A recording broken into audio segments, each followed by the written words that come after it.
Јас сум Анета Петровска, значи онаа вистинската Анета Петровска не е таа што се представува на сите социјални мрежи, што праќа лична карта моја, него нашата мака некој си игра играчки.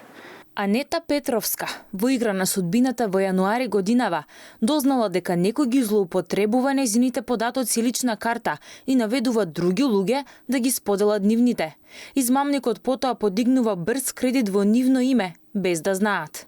Мојата колешка ми се јави и ми каже дека ја пратиле мојата лична карта на нејзе со друга личност и да прати он исто така лична карта за да и донираат средства за нејзиното детенце. Значи повторно оној што и пишувал дека сака да донира пари. Пари за детенце кое со до церебрална парализа. Па пратила она како се вика личната карта нејзе, они си ја симнале кај на телефон и одма аплицирале за кредит, да се земат брз кредит. А поради тоа што она веќе имала таму аплицирано и они имаат нејзиниот број телефонски све, не може да достават друг број телефонски. И она истигнала 3 пати код за вертификација за да потврди за кредит. Петровска предпоставува дека некој се осмелил да ја украде и фотографира нејзината лична карта од двете страни и да ја врати во чантата.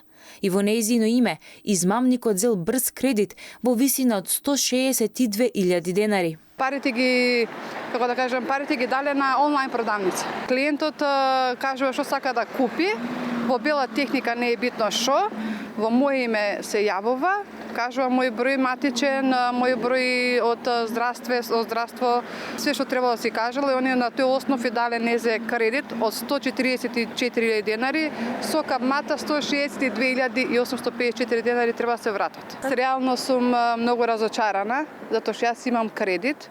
Не провериле дека јас имам кредит и дека јас немам право да земам веќе.